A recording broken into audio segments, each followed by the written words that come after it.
I have a lot of books in my apartment. I'm creating my own library.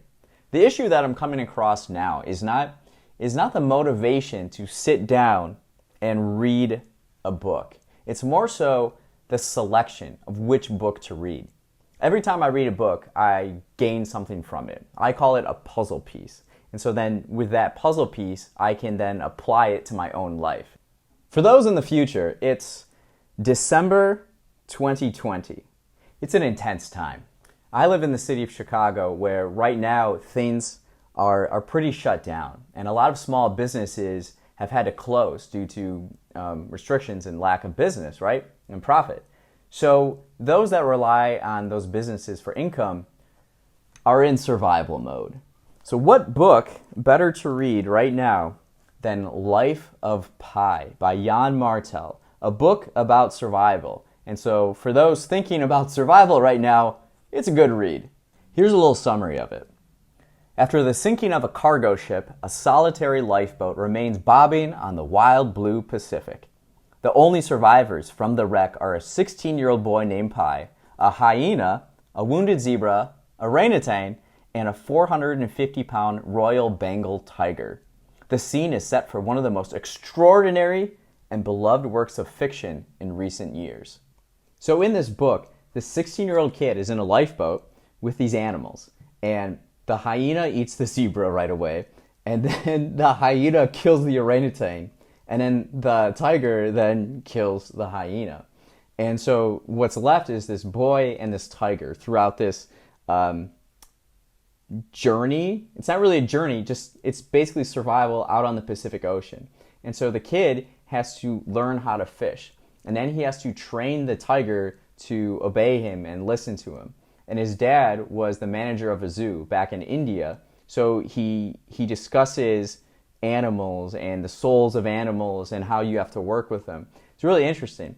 And throughout the book, he just has all these experiences. It's a great story. It's a really, really great story.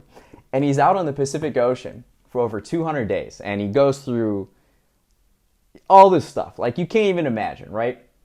And he washes up on the shores of Mexico. At the end of the book, these two guys from the shipping company come to interview Pi and ask about what happened to the ship. How did it sink? And he tells them the story with the animals, and they can't believe it. So they say, tell us a story that we can believe. So then he substitutes all the animals for people.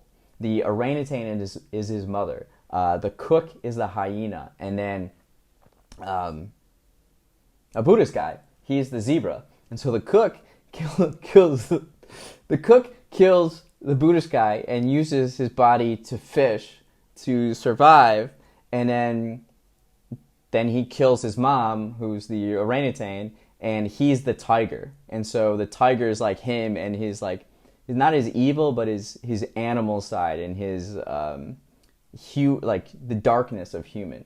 And the reader gets to decide which story they like better. The one with the animals is clearly the better one, and it's a lot more inspiring. And throughout the book, he has to think about life and death and tragedy, and all these terrible things have happened to him. He lost his family, and the main thing is like hope and survival. Once you lose hope, then your life is done. It's over, right? So you have to always keep hope and keep faith to move forward. You're going to make it, and you have to do whatever it takes to survive during the meantime. And through it, the most uncomfortable situation that you're in, you can grow from it, and you can get better, and it can benefit your life.